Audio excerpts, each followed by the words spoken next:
wanna say, be who you wanna be. Come speak your mind, be you. Get ready for the naked truth. Dr. Kelly bringing it to you right on time. No half stepping. She's bringing you the naked truth. All right. That is right. We are bringing you the naked truth. We're dealing with cutting edge topics that are dealing with relevant issues, and we have an exciting show today. I didn't have the microphone. Should I? Well, sorry about that. Okay, so we're dealing with an exciting show today. Are we very excited? We have none other than our resident expert who's going to call in, and we're very excited that we're going to have Hassani Pettiford join us a little later. And we have Anthony Washington in the house with us. Excuse me, part of Team Don't use Rock. my government name, please. Oh, I should. Okay, Anthony W. You have a radio name? We'll talk about that. I can't really reveal that at this time. Okay, I think Anthony X sounds good. All right, so we have some hot topics, some sizzling topics today we're going to talk about. And we're going to talk about some big things that are in the news, namely the issue that's going on with Baltimore and how we can, really just dissect that issue and come up with some conclusions about the issues that are involved there. But there has been a huge earthquake that has happened in the world. And I mean, it's one of those things that you have to almost go, because the earthquake happened. It seemed like it was rather small, but yet we've lost how many lives? Over 6,000. Over that's a crazy 6,000 number. lives? Over 6,000 dead, close to 10,000 injured. That's a crazy number to me. 10,000 injured alone? And they're finding people days later. Yeah, days later, just finding people in the rubble 4 or 5 days later. Oh, I just now Nepal is in India, right? Right. Okay. So earthquakes are happening in places that are really strange and peculiar. I mean, you didn't hear of earthquakes in these places. Yeah. So I wonder, when Hassani gets on, he's probably going to be like, it's the end time. It's over. It's right. going Well, down. yeah, definitely. Because in the Bible, it talks about there'll be, rumors of war, which we have, and there'll be earthquakes in strange places. Yeah. So that's pretty strange. But the amazing thing is, like in California, we're LA, we're built kind of for earthquakes. They make sure, the buildings are built like this, that, and the other. Because it was a 7.8. 7.8 is big, don't get me wrong. But the damage it did was just enormous out there. I mean, if you go online, you see the footage, it is crazy. And I'm wondering, is it because they're not as developed? Do you think because the country is not as developed? It has to be. I mean, was just 6,000 people. It was crazy. And 7.8. For California people, a 7.8 doesn't sound that big, but that is quite large. Right. What's the largest we've had? Ooh. Like a 6.5. Oh, I thought the Northridge quake was pretty huge. We had the Northridge quake. It took down the 10 freeway. Was it 7? I don't remember what that number was. Okay, so we'll have to look that up. But anyway, so we're sending love out to the Nepal area, sending our prayers out to the Nepal area. We want everyone to, be able to come out of it safely. Still, people are coming out of it. So those people, we can pray that there are more people alive. I mean, they had one little baby. I know. Or was it one or two babies? Yeah, it was a couple. They came after, like 22 hours. Yes. So God is still on the throne. No matter how it looks, he can still do what he does. And I would say this, too, because I was watching the news reports and they were talking about they're not getting to the remote villages. So those people still need help. So I would encourage people to give, whether it be, American Red Cross, whether it be World Vision, find somewhere to just give a couple of dollars and just help out. Obviously you can't go there, but you can send money to organizations that do go there and help out in situations like that. That's great. No, that's great. That's a good idea. And then, too, you can give your services. Some people don't mind flying out to Nepal and helping, physically helping. So that's always good. All right. So we have our resident expert on the phone, Hassani Pettiford, and he's coming on the phone, but we have Brian Heat. We're very excited to have him, and Brian is going to talk about Baltimore. He's going to join in our discussion with his electrifying words, explosive stage presence, and provocative ability to ignite crowds. Brian Heat has become the new face of inspirational speaking and personal development industry. So we want to talk to him. He has had a lot of exposure with Baltimore. He's going to give us some facts and give us some of his opinion on this issue. So welcome to the show, Mr. Brian Heat. Hi, Brian. Hey, how you doing? How are you? Good. How are you? Fantastic. Thank you for joining us. Yes, thank you for joining us. We're very excited to have you. You know, anybody who's, dear to Hassani is dear to us, and we've heard great things about you, and we're looking to working with you more in the future. But we wanted to bring you on because we wanted to really talk about this Baltimore issue and the case surrounding the Baltimore events. And, of course, we know that that's the Freddie Gray murder now, because I don't know if you've heard, but they have ruled it a homicide, and they have arrested and charged 6 police for second-degree murder. Yeah, so one has been charged with second-degree murder. Oh, one has? Yes. So one out of the 6. So good. So that means that we have to really get ready, and this is going to be moving quite fast. So the question is Freddie Gray, because he was a young guy. I think he was 25 years old, and he was arrested for, I'm sure, something. Well, for what they're cause. saying, We don't know because we didn't get to that point. Well, what they're saying now is he was arrested for no reason. I mean, are you serious? At the time, I guess the police thought they had a reason, but during the investigation with the charges, there was no good cause. Yeah. So anyway, and he was arrested, and that was fine, but it wasn't until he got into the police car and they actually took custody over him that some kind of way his neck was injured. And neck, spine, the whole spine, their cervical area was injured, which caused him to pass away. And they said because he didn't get medical attention after that was also a contributing factor, and he ended up dying. So, of course, people started to riot and get upset. Now we're going to bring in Hassani. Okay, so Hassani Pettiford, our resident expert, is on the phone as well. Hassani, you're joining the call with Brian on the phone as well, and we were just giving the background on the Baltimore situation so we can bring everybody up to speed. So, Brian, you still there? Yes. Okay. Yes, so what are your thoughts? I mean, it's so unfortunate. I mean, you can feel the pain of the people, especially the young black men who may be in fear of their lives, who may be angry that this has happened for no reason. How do you address this situation? Well, just to give us some context to your listeners, my name is Brian Heat. I'm a motivational speaker, radio show host, educator for about 15 years. I travel extensively around the country, and my target audience, since I was in the classroom and administrator several positions, has really always been men of color. Because I saw that the K through 12 system was not really doing, on a widespread level, was not really doing a good job at addressing the unique needs of African American males and men of color. And, jump-starting and moving ahead with regards to Baltimore, what you have is something Hassani and I have talked about a lot, which is these incidences of police brutality, these incidences of the police killing senselessly young black males is not new. We can go back quite far.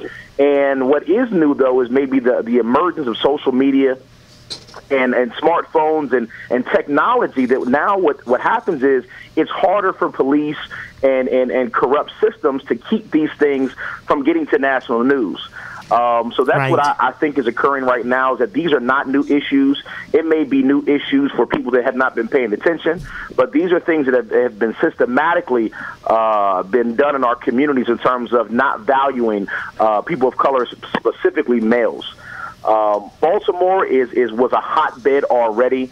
There was already tension there. I live about 45 minutes south of Baltimore, towards the Bowie area, but I frequent there a lot. My fiance lives in Baltimore. I mean, my fiance's sister and children live and work in Baltimore. There already was tension with regards to Baltimore City police officers and the community. These things were already happening before Freddie Gray. There was already you have the connotation of The Wire in The Corner and different shows that were magnifying what was the cultural tone of some of the more marginalized communities in Baltimore. So for this incident to happen, it really was as if you were throwing a lit match into a potential bonfire, and all we saw was that it was erupting. Right. And that's one of the interesting. things I stress to my young black males currently as I travel, and also the program I run at a local community college, is that we have to be more accountable with regards to reclaiming our communities. We cannot expect that a police officer, a judge, a prosecuting attorney, a pastor, or a coach is solely responsible for our communities. And I think all of us need to spend a great more time in the streets, in the community centers, at the Boys and Girls Club, putting our hands on these young people so that we are the first line of defense and guidance and not the police officers. Okay, so you bring up a good point. And so you're talking about going back to the parents and the family being very active in raising up the kids and teaching the kids how to interact with levels of government, levels of leadership, levels of power, and being able to make sure that we have control that way. That is well coupled with the fact of, I have a 6-year-old son. His mother and I keep him very active. You will not find my son. And once again, I'm not putting this on Freddie Gray. But what I'm telling you is that, one, the police officers need to be held accountable when they don't follow procedure. When you're hurting people senselessly, when you're doing things out of protocol that may involve racial profiling and excessive force, they need to be held accountable to the highest heights of the law. But systematically in terms of reclaiming our communities so that our young men are not aimlessly walking the streets, putting themselves in situations they should not be in. Right. We as parents need to make sure that they are heavily involved in their lives. They're heavily involved in activities and extracurricular activities and all type of things that can keep a child busy, productive, and maturing in positive directions versus hanging on street corners where nothing but bad things can happen. That's absolutely true. A great example of that is Toya Graham, the mother who they're touting to be the mother of the year. She was, she's like, I'm a single mother, and when I find you out in the street and I told you what to do, and given her situation, she says, of course she's a single parent. She can't possibly, be everywhere her kid is, and she probably has issues with, actually having care and all of that during the day for kids. So he may be a latchkey kid, but when she found him out in the street, she made sure that she let him know, you will not go down like this. This will not happen. Get your behind home. And what's interesting about that, I think you would agree, and maybe this may be a black or African-American cultural norm. Yes. But you're talking about a situation where buildings are being burnt down, police officers are marching towards riot crowds. There's a lot of violence, a lot of tension. What I've heard is some negative pushback against that mother for hitting her child. And I don't know if these people that are making these comments understand that if you're a parent like me, there is a reaction. There is a overwhelming feeling you get when you know your child is in harm's way. Right, fear. It's a response to fear. It's just something that kicks in. Mm-hmm. I remember my son being in front of something. I just grab him to pull him back, and I grab him, and it may be too hard, but I'm grabbing him to get him out of harm's way. Right. She was probably afraid, mixed with anger. Yes. And the only way she knew was to get him out of that situation by pushing and shoving him, but also kind of like a wake-up call. It's like, wake up. Yes. Wake up. Yes. You're going to lose your life out here over something that we don't need to lose any more lives. So although, I never like to see, obviously, someone get beat down. Right, because he had to be embarrassed. It was necessary. It was necessary. And, like she said, sometimes you got to go by any means necessary because that's her only son. She said, she was the way she looked at it was, I have to handle the situation. If she had time to think about it, like you said, if it wasn't an emotional situation, could she have handled it better? I'm sure she would even agree. But at that moment in time, that's what she felt she needed to do, and she was unapologetic for it, and I think rightfully so. And you're right. People have a different ideal of how you chastise. Some people believe you put the kid in the corner, and that works. Some people believe, like most African Americans, get in your face, if you'd like and that's to make how a it call, happens. Please so, Brian, are you there?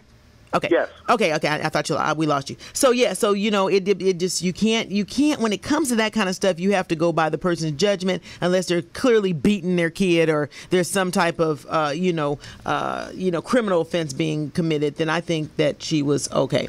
Now you indicated about the city. The city paid more than $5.7 million in settlements and judgments, and this is Baltimore, on cases allegedly due to misconduct by police. So this, like you said, there's a history and a pattern of this for some time. It's just become national. And what's unfortunate with that is that, again, I'm a person, my background is education, but I'm an entrepreneur as well. And I focus a lot of times in terms of my own growth with regards to leadership. And no matter if it's a church entity, a school entity, the police department, it all comes down to leadership and what type of accountability, what type of standards are being held. And when it comes to human rights, all lives matter, Black lives matter. When you're talking about policing, protecting, and serving, I think what you're finding is really, I think we're at a crossroads of the old guard and the new guard. Right. I'm of the belief that in life there are no accidents. The God I serve does things systematically, and I do believe that with the aid of technology, with the respark of this revolutionary spirit among young people, we are going to see over time, not tomorrow, not next week, but a changing with regard to the police officers.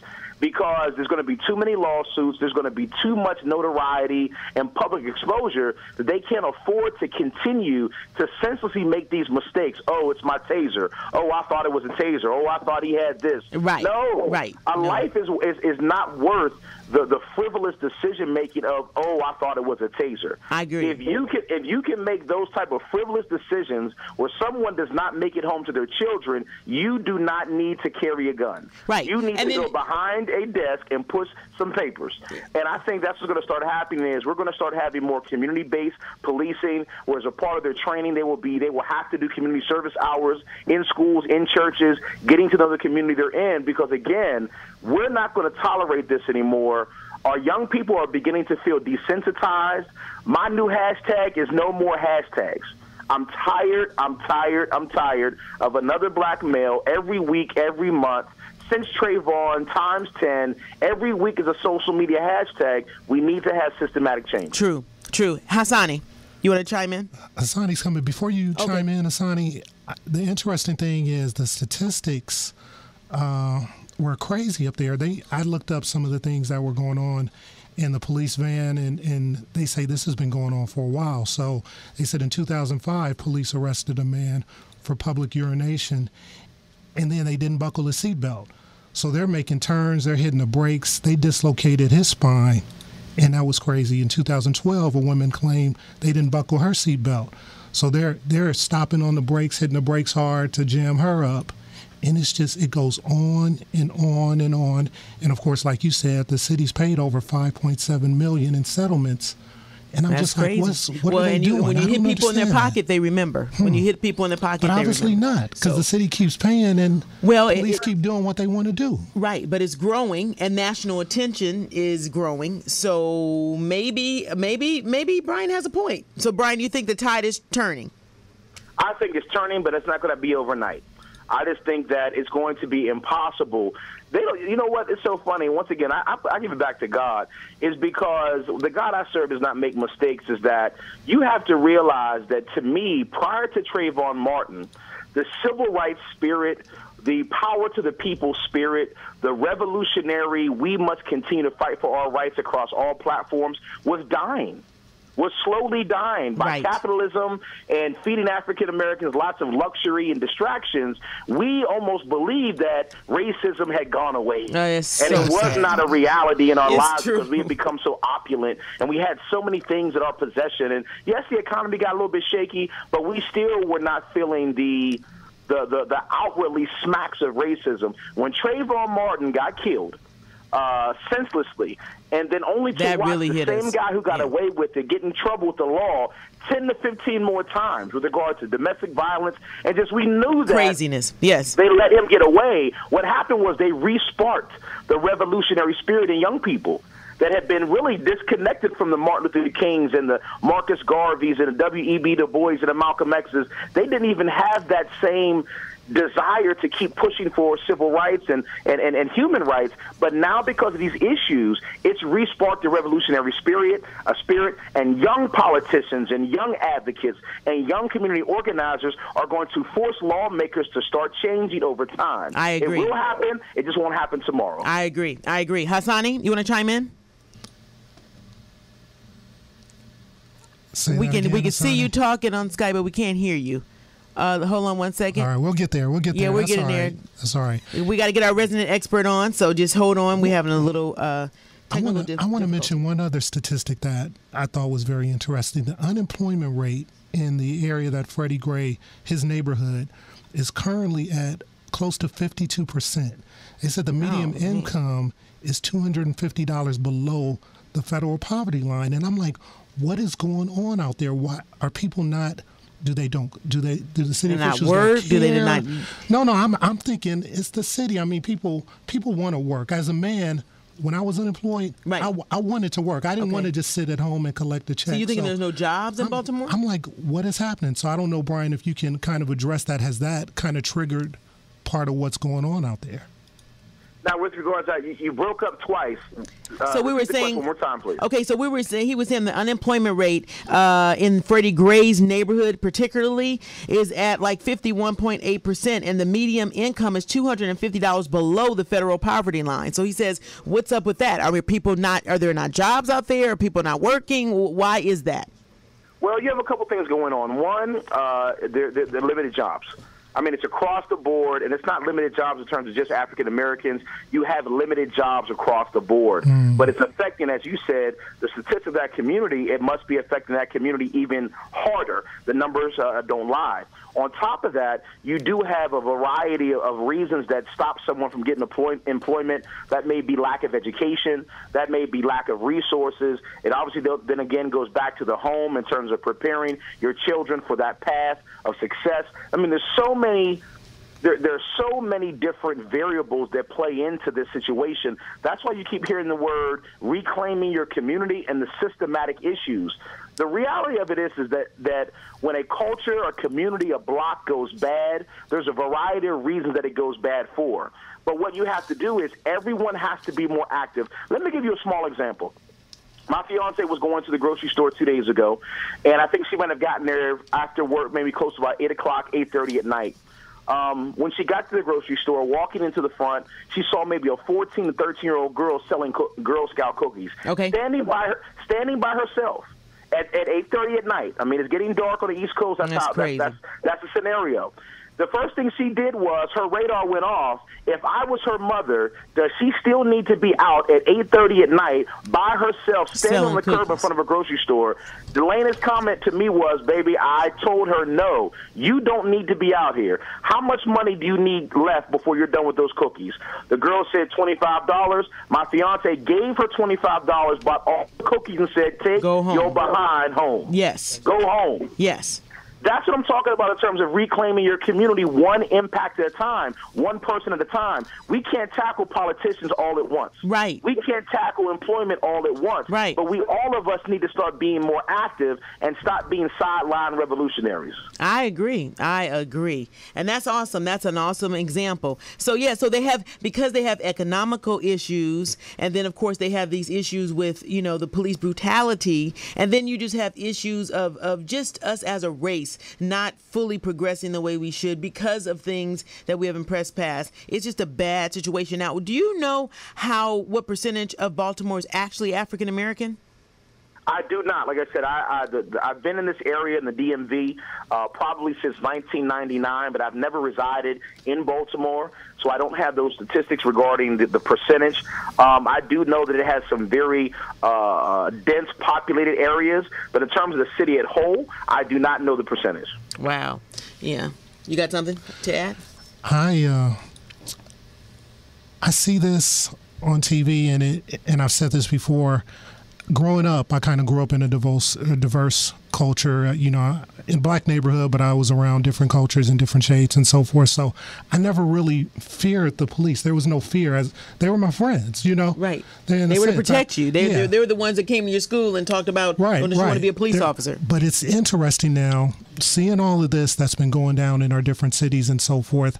I don't want to say I have a fear of police, but I'm a little more cautious now, because it seems like somebody can snap. You don't know what kind of day they're having, what's going on, or so forth. And I never thought it would get to this place. I thought we were always getting better. Yes. And now seeing what's going on in our different cities and the protest and everything, is it getting worse, or does it appear that way? Brian? Yes.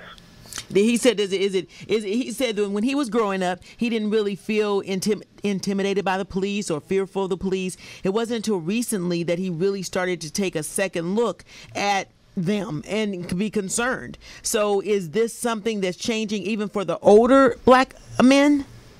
No, this is what I think is going on, is that, in the hip-hop community, if you go back to late 70s, I'm 30 years old. I'm a product of the hip-hop generation. I'm involved in the industry from the regards of being a thought leader with regards to a hip-hop born young man. But in terms of when it first started, hip-hop really was, if you remember, it was storytelling of oppression, storytelling of aspirations of leaving the projects to have a better life for you and your family. And you had songs that came like The Message and from Grandmaster Flash, and it just talked about the violence in communities. And if you remember, even then, late 70s, the 80s, even going up to, the Rodney King incident, in the black community, we have experienced police brutality.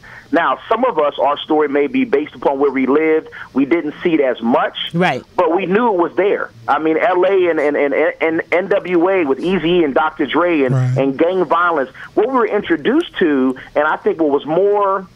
Was it more though? There was black on black crime, but behind that black on black crime, you also had police brutality. And what tended to happen was the news tended to make the issue more about black on black crime, trying to mask the fact that it wasn't always black on black crime. Because you remember, to be very honest with you, when the Black Panthers first came out, they were protection against two entities for African Americans. The Black Panthers were the protection from drug dealers and those type of miscreants that would be in the community, and also the Black Panthers were protection from the police that would be violating the rights of local African Americans. So that goes way back. It's always been there, but with the resurgence or the emergence of social media, now you guys that may not have been, or not you guys, but people that may not have seen it as a young adult in terms of their upbringing, you're getting it fresh to your phone and Google alerts, Twitter buzzes, Instagram buzzes, Facebook notifications. You're getting it now real time. I think it's always been there. But I think now it's just real time notification. Okay. Hassani, you want to chime in? Got you on the line? First of all, I just want to co-sign everything that Brian said. You're doing a phenomenal job enlightening us all about what's taking place from a cultural and historical perspective, which I think is very, very important. To Anthony's point, growing up in a neighborhood, I grew up in a predominantly white neighborhood where I was one of few African Americans and was always singled out. It's so interesting. Wow. I just got a flat tire just a half hour ago, pulled into a little strip mall. A police officer luckily shows up. Going to the police officer for help. All I know was in 5 minutes there are 4 cops now watching this black man change a black tire on his black tire on his black and all of a sudden it's a problem.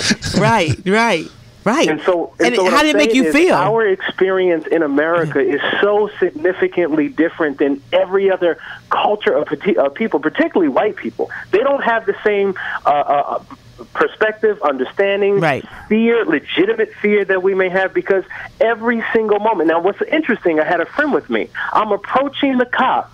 He refuses to approach the cop with me because he doesn't want the cop thinking that 2 black big men are approaching him at the same time, and it could have turned into another situation. These are the types of incidences that take place in Baltimore, in Compton, in Atlanta, in Detroit, in Chicago, all over the country. And until police officers begin to have some type of sensitivity training and cultural understanding of who we are, these things are going to continue to persist.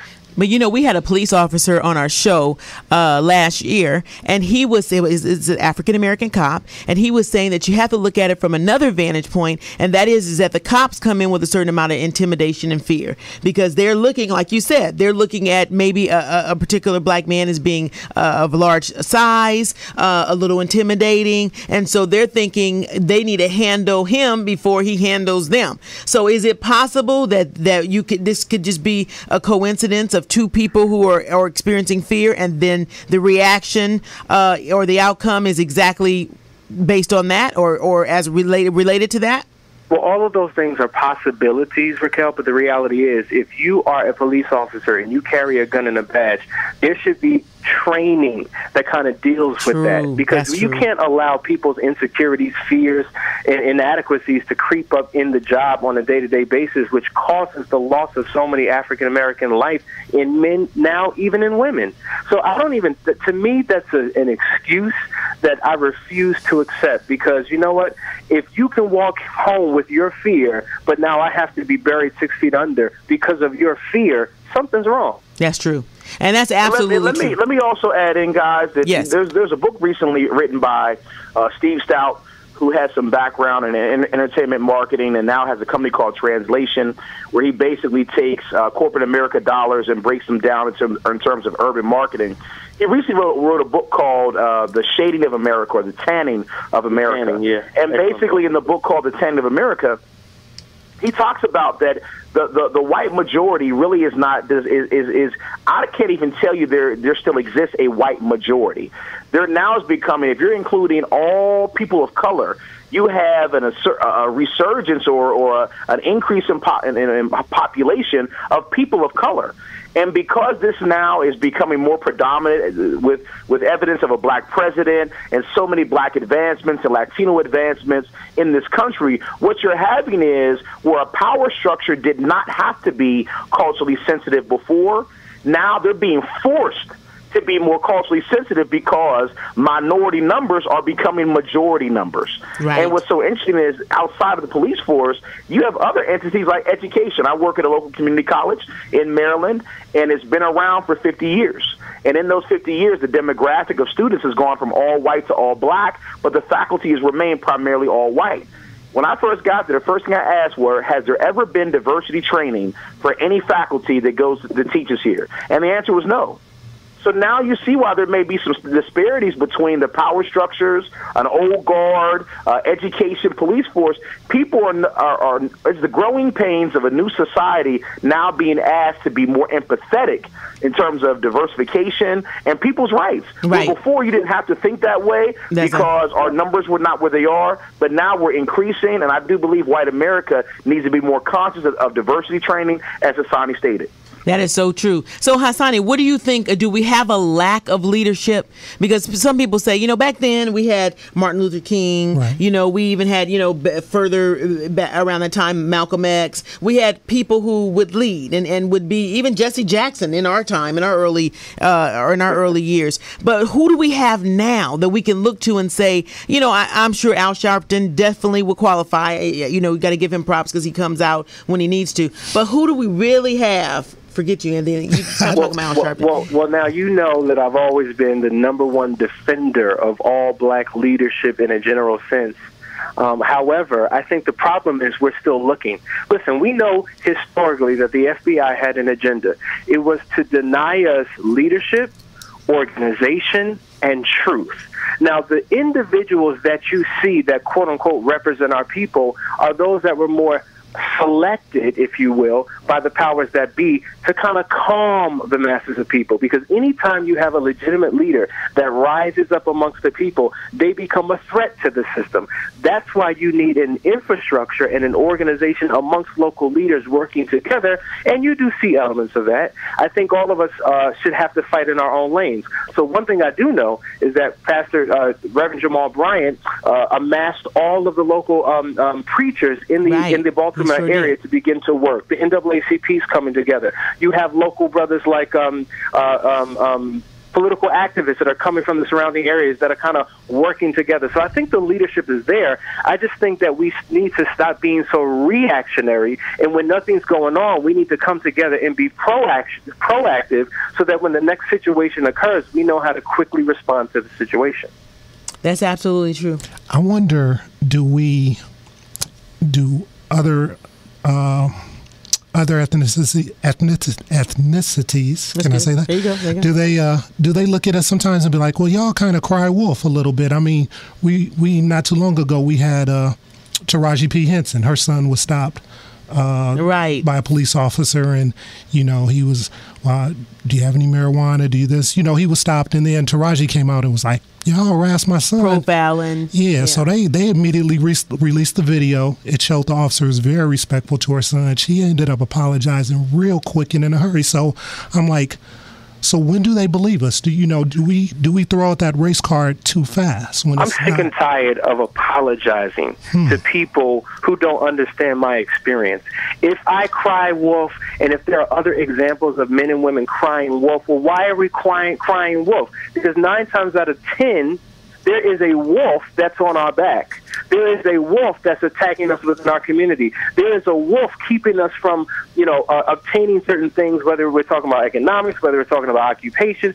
There's just so much disparity in this country because of racism and bigotry, and it's been institutionalized. And so right now, yes, you have a very apathetic people. There's a segment of us who are apathetic. You have a very cynical people. There's a segment of us that are like that because it's based upon continual examples that go all the way back from the plantation to the present of it just being an unjust society for African Americans. As Ice Cube said, and has always said, our skin is our sin, particularly in this country. And until we have a greater understanding, sensitivity training, then things are going to continue to remain the way it's always been. I just want to ask Brian a quick question. Sure. Brian, since you're out there, how do you feel about, of course, we've all seen it on the news, the protesters, the CVS situation, and other stores, the stores within the community being burned. Was that a good thing? Because, like one lady said on the news, y'all wasn't reporting about us when nothing was going on, when we were marching peacefully, but now that stuff is burning, y'all out here saying what's going on. So was that a right move or was that a wrong move? Well, you understand that Martin Luther King, if I could try to grab the quote from him, that rioting is the voice of the unheard. And that when someone is continually unheard and marginalized, they're going to do any and all things. But you and I know, and it makes me laugh, I talk to a group of young males. I have a leadership program that I do at a local community college. And one of the sessions that we do called Gathering of Men, I posed the question. What I told them was, I said that, you have to realize that, to me, what bleeds leads. And it took me back to a time when you had the Million Man March, and I remember the news media was in helicopters, and they would hover around the crowd and say, "Oh my goodness, how did the organizers this feel, knowing that there wasn't 1 million people?" And those that were there will tell you there was far more than 1 million people on that march. But negativity sells, critique sells, blood sells. And there's a powerful clip I actually posted to my Instagram page where a young man is talking to Geraldo Rivera, and he basically said, "You're not here for the peaceful protest. You're here to get the black riots." And what unfortunately tends to happen is you have a population that are not really for remembering and speaking out on behalf of Freddie Gray. They're there because of a violent nature. They're there to rob and loot, and we're not talking about them. But if you've been in these cities, when I was here protesting here with regard to Trayvon and Mike Brown and Amadou Diallo and Jonathan Crawford, when I was here, we had 50 to 60,000 people walking downtown D.C. Now, did a couple fights break out on a couple corners? Yes. But overall, you had a peaceful protest. To me, the media does a very good job. I call them the Olivia Pope. They do a great job at spinning things and politically making it make sense, that they're going to show the most negative attributes. Do I believe a CVS should not get burned down? Of course not. Do I believe people should be getting hurt? Of course not. That's not all that was going on. You had peaceful protests, and those of us who are up there, my thing is this, is that realize when the ashes are burning, what have you done differently? What have you done differently? Are you now going to reclaim your community and get back involved? Because, okay, I may give you a pass emotionally because you've been marginalized, you feel frustrated, you feel overwhelmed. But when the ashes are burnt down to the ground and you walk outside and you're in your community, what are you going to do differently? You asked the question with regarding to assigning. My thing is this, and I'll give you a quick example. When Barack Obama became president, I remember specific people coming to me saying, Brian, we now have a black president. It's time to roll up your sleeves and go to work. I say, y'all must have me twisted. I have been putting in work since I became a teacher. I never needed a black president to reclaim my community. I never needed a black president to say this was my job as a man in my community, was to keep uplift and keep hope and keep protection. People need to stop looking for leadership and start looking in the mirror for leadership. We need leadership. Man in the mirror. Michael Jackson said it best. I'm talking to the man in the mirror. If we don't start with self, we cannot put the problems of the world at someone else's doorstep. Okay, so there are people, though, that are saying that President Obama, is not stepping up the way he should. And he made a comment that calling some of the looters thugs, and they felt that was inappropriate for a president to label people. I mean, of course, they are thugs if they're stealing with no good cause. I mean, that is the name, whether they're black, white, Mexican, Asian, or whatever. Because some people are trying to say thug is the new they think it's a new, they think it directly reflects black people. And I wouldn't think that President Obama would be using it in that manner. Right. But so what do you all think? Hassan, do you want to chime in? Does he have a duty? Does he have, is he supposed to be, garnishing some type of result at this time? Well, as I've always said, every black politician who doesn't represent a 100% black constituency has always been forced to deracialize himself to appeal to the masses of the people. Whenever he speaks up for his people, all of a sudden he's criticized and repudiated and condemned, of which he has been so throughout the course of his 8 years. Can he do more? Absolutely, he can do more. However, he doesn't have to be the face of that change. He can speak to it just like he has, and as long as he's working in the back, organizing and pushing policy and doing things that will affect permanent change amongst our people, so be it. But let me just speak to another issue. Okay. There's always going to be a level of criminality amongst any type of movement, right? Civil disobedience. And there's an element of the thug in every type of protest. We know that. But I have a problem with the sweeping generalization when all of them are given that stigma and label of being thugs. We know historically that the FBI has always brought in agent provocateurs who have exacerbated the situation and made things significantly worse. So when it comes to riots, when it comes to burning down buildings, when it comes to all those types of things, there are people who are put in position to do that. And matter of fact, as I was listening to the news reports, they were saying that some of the people who were responsible for a lot of the crime, they weren't necessarily within the community of which this took place. They were coming from the outskirts into the community. Right. So I think people do take advantage of these situations. It's crazy. I was born and raised out here. Of course, we had the Rodney King and the 92 riots and so forth, and I was out there, and I was actually going through, we were talking to my friend of mine, we were talking to people. I wasn't taking anything, but I sure did want to, the way the news was reporting on it. You did? I wanted to grab all kind of stuff from Circus. Why is that? Because you were angry or because you just wanted TV? I felt like, I felt like, okay, so you can just go here and do whatever. Just the news reported all that negative, so it was like, so some anger's kind of built up. A little. Okay. So, but I say that, the reason I asked that question previously is because now that it's 2015, the neighborhood has been built up a little bit, but it took over 10, 15 years to get back to normalcy. Yeah, Magic had to come out and do Starbucks and the movie theaters and so forth and so on. So I'm like, it does hurt a community. It hurts. And how do you get the young people to see that there is a better way to protest and that they don't have to, lose their community, lose their stores, lose their restaurants, lose their ability to get things that they need for everyday life?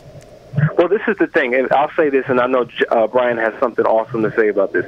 I think in principle, what they're doing by burning down CVS's and other businesses is good. In application is bad. What do I mean by principle is good? As I've always said, when it comes to our people doing anything, to me, marches bring awareness and attention, but long term, they're the most ineffective, from my perspective, type of protest that you can have. Okay. Historically, the most effective has always been the long-term economic boycott.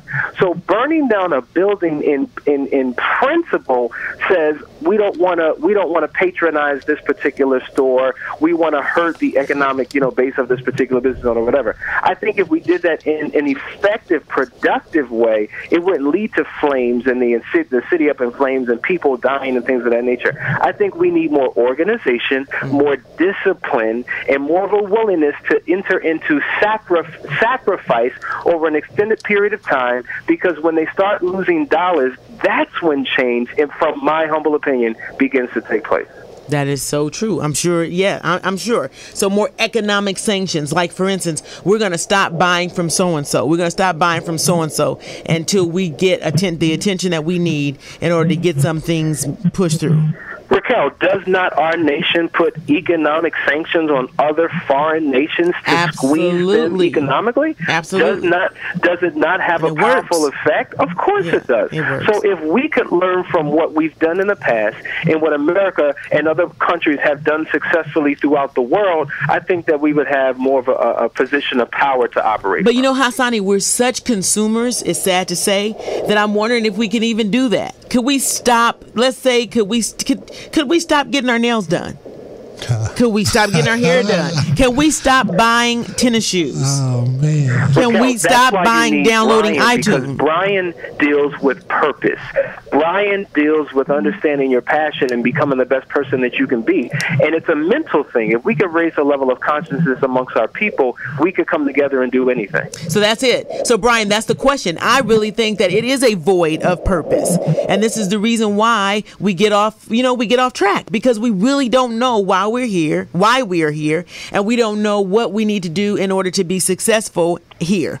So talk about that. Does purpose have a point? Let me give you a little bit of context. Okay. That from slavery, and let's give you even some context to that, is that I always reference the example that in school systems they begin our history. When it comes to the social studies book, when you turn to the chapter on Black history, it's the iconic image of a slave being beat down. And we know that Black history doesn't start there, but just to give that little context, that they give us that mentality of not being worth anything, being treated as an animal, and they give us that stigma, which immediately begins to question our self-esteem and our self-worth and our purpose. What tends to happen is over time, as let's go up 30, 40, 100, 200, 300, 400 years, we now believe we're in a better place. But one of the behaviors that we have as an oppressed people, or the product of an oppressed people, is that we feel like if we look like the power structure, that we feel better about ourselves, we feel better about our status, even if we're not respected and treated as such. So our thing is, we spend to validate internal worth. Whoa. We spend to validate internal worth. And what's the old joke, you guys? The most flyest brother in the club is probably the brokest brother in the club. The brokest. But what he does is he attempts to make sure that he gives you the perception that he's doing very well for himself. So, do I believe that Hassani is accurate with regards to economic sanctions? 150%. Yes. Do I believe that we will do that? I don't know. Well, and that's the question. For us, why? Our spending is not just about spending. It's about validating. Right. Validating, so we wear the gold, we wear the Jordans, we buy the Beats by Dre, but our rent is behind due, none of our bills are paid. How can you ask us now to stop doing those little small things? Right. Now I have to look at myself raw and bare and realize those things never meant anything, but what really meant something was my purpose. My purpose, my function, my value, my divine contribution I should be impacting the world with. I should have been putting more time towards that, but instead I wanted the French Remy weave hair, I need the Louis Vuitton, I need the red bottoms, I need the French manicure. Yes. That's what the time has been spent doing. And the funny thing is, it's going to be a sad wake-up call to realize that you were never born to chase such things. Instead, you were born to rock the world and live forever through your gifts. Ooh, that is awesome. And we're paying for it. You know, that it reminds me of that scripture that says, my people are destroyed for a lack of knowledge. And it didn't say that, you miss out on something or it said destroyed. Right. We can be destroyed because we don't know, And then Miles Monroe said something very incredible. He says, it is not your, that's my favorite quote. He said, what you don't know the purpose of, you will inevitably abuse it. Yes.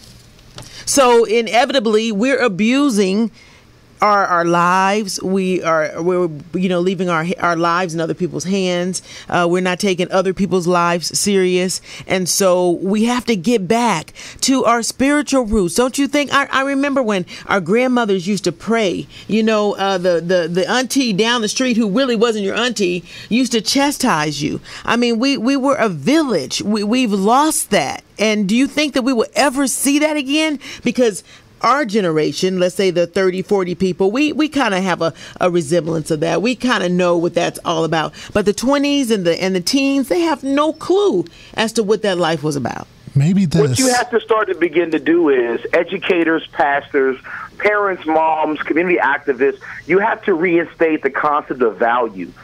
That young person, I got a chance not too long ago. I speak across the country, yes. And a local, my fraternity brother has a great school here in Maryland called Flowers High School, and he brought me in for their professional mentoring day, and I had an opportunity to speak to 1,000 black males. Wow! At one time, and one of the things I told them throughout my delivery was that we need you. I need you. Yes. I need you. My son needs you. We need you. This is my philosophy. That the world that we live in, God does not make mistakes. Every single person out of 8 billion people, there's only one of you. You're called a walking phenomenon. And the thing about it is that this world moves and is created and evolves and develops through people. People come to this planet as answers to problems. People come to this planet as lifesavers. People come to this planet as game changers. And what tends to happen is when we lose people senselessly, that's a life that doesn't get saved. Right. That's a disease that does not get cured. That's a life that does not get inspired. And the thing is, it all goes back to purpose. If we're not instilling purpose and value and function in our young people, they will continue to put themselves in harm's way. And on top of that, we will continue to arm ourselves with negative stereotypes of ourselves. Look at reality television. Most of the producers of these negative images shows are black people. It may be a channel that's run by non-blacks, but the producers and the creative directors of these shows are black Americans that are profiting off of negative imagery. You know why? They don't value the function of their people. They don't value the function of their own people. So with that being said, they are enforcing stereotypes that puts us into the worst situation. It all comes down to value. It all comes down to purpose. Hassani, you have something to add? I have nothing. Really. I'm like going, wow. It all comes down to value. I'm wondering though, is it who steps up then? Is it our churches? Is it our spiritual leaders? Do they need to do more? Everybody steps up. Okay. You took the words right out of my mouth. Everybody has to do their part. Like I said, we're all on different fronts.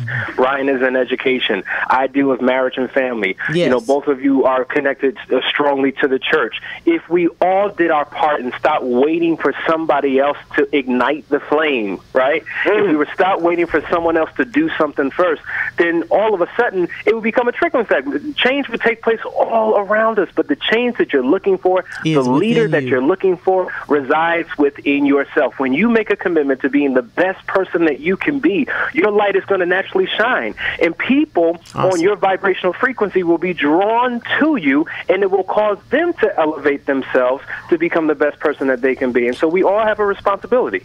So let me ask you this, Dan, because we're a society that looks towards our entertainers, NBA playoffs, basketball, LeBron, Kobe, singers and so forth, and entertainment.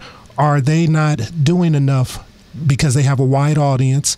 Beyonce sends out a tweet, it's hitting millions upon millions. Are they not doing enough to kind of take that influence that they have and share it and help lift people up? my personal opinion. Well, I'll be honest with you. Let me just be very clear again, and I know Hassani would agree with me. I got a chance to I shared a stage with Charles S. Dutton at a minority male conference here in Silver Spring, Maryland, and he said that from his generation, his belief is you cannot be a celebrity without being an activist. So he grows up. He grew up in the time frame of Sidney Poitier or Harry Belafonte, where they believe that their platform of fame and success, monetarily, in the aesthetics of Hollywood, whatever that looked like in terms of fame, they believed it was an associated and absolutely necessary component was for them to speak on their people. That has changed. That has now changed. The average celebrity, the average person of fame, to me, what begins to happen is you have so much red tape and so many money strings you're getting pulled from. If you were to look at the metaphor of a puppet, where the money strings are controlling your lifestyle, your brand, and now these people, although they may feel strongly about social issues, so many of their life is being controlled by monetary gain and monetary loss that they don't feel that they need to or should speak out because they may lose their status. That's true. Let's put that out there. Wow. That's something you all knew already. That's true. What I realized, though, is Kanye West has a verse. You know, he's a famous hip-hop artist, and he had a song called Power, but it was a remix with Kanye, Swiss Beats, and Jay-Z. And in the remix, Kanye says, we all may not be an American Idol, but we can get the camera and shoot the viral. What I mean in that is Kanye says, look, we all can't be famous, right, but we all can get on social media, YouTube, Instagram, Tumblr, Snapchat, whatever it is, and we can begin to be... We need to carry more of the lion's share and stop waiting for celebrities to bear the weight when we know they're not going to do that. All you can control is your world and the people that cross your path. So to answer your question, yes, I do believe that celebrities do not do a good job at it, but I know why they're not doing it. And the ones that do, kudos to them, super salute to them. Kendrick Lamar is one of those artists. J. Cole is one of those artists. You have people across all genres that are stepping up. But long short of it is, and I think Hassani said it, we need to be carrying more of the accountability ourselves. Last story, now I'll let it go back to Hassani. I don't know, we guys have to close the show out. Is not too long ago I did a brunch. And all the men that came, about 20 professional men, came to this breakfast brunch for these young male college students. And when I got done, they said, Brian, we cannot wait until you do another event. And I looked them all in the eye as a man, and I said, don't do that. Don't wait for me to do another event. Keep doing events. Ask yourself, when are you going to do something? Yes. When are you going to have something for the young black males, the young men of color in your community? Don't wait for Brian to do anything. Don't do that. You have to be proactive versus reactive. And I know there's a comment that Hassani made. That's true. I totally agree. And real quick, when I think about a person like Oprah Winfrey for years, her brand, her show accommodated, as many thought, a white community, right? So the masses of white women, housewives, tuned into Oprah and loved Oprah. Oprah was called a sellout. Oprah was called all types of things, but they didn't realize what she was doing behind the scenes. She was doing a lot for our people. And so even those celebrities, I'm not just looking for them to say something from a microphone. I want to know, will they put their money and their influence where their mouth is? Like, what are they doing to build strategic alliances? Who are they funneling? Because everybody has something that they're attached to. There's a level of interest in some way. I think the problem with this particular generation, we are so culturally disconnected from the struggle. The further we move away from the 50s and the 60s, it becomes a historical part of history that no longer is relevant in the minds of our young people. The fact that we have a black president, and I've said this 1,000 times, was the best day for black America and the worst day at the same time. True. The best day because we never believed we could ever obtain such a position. Right. But for the young people looking at him, it was the worst day because there's no more racism. Right. We live in a post-racial society. There's no need to fight. There's no need to come together. And all of those things are just as relevant today as it was the day before, if not more. Inauguration. Right, if not more. So maybe because back in the day it was civil rights and so forth, everybody was united in terms of our people. So maybe now, maybe this police thing is a jumping off point. Maybe we can all come. It's something we can all come together. That's what Brian had said earlier. That it could be the beginning, and Hassani said it too. It could be the beginning of change if we see it that way. We all take individual responsibility. That each of us have a part to play, and if we do our part, we can get there. And as we close out, I want Hassani, I want you and Brian to say something to the young black men who may be listening right now, and they're hearing you. They're understanding that they have a part to play, but they don't know where to begin. What would you tell them? Brian, I'll let you begin. The first thing is one, embrace your prayer life. And when I say embrace your prayer life is that, end of the day, that every entity in terms of human beings that walk this planet, you have to know and admit there is a higher power than you. That your interactions and what you do, you have to recognize that higher power and speak to that, because that is really the source with regards to your purpose, is really having and it may not even be a church every week. That may be what it may be is that your prayer life, your connection, your meditation is on God, realizing there's a greater entity. So one, prayer life. I have to put that out there first because I'm God-fearing. Number two, know you are valuable.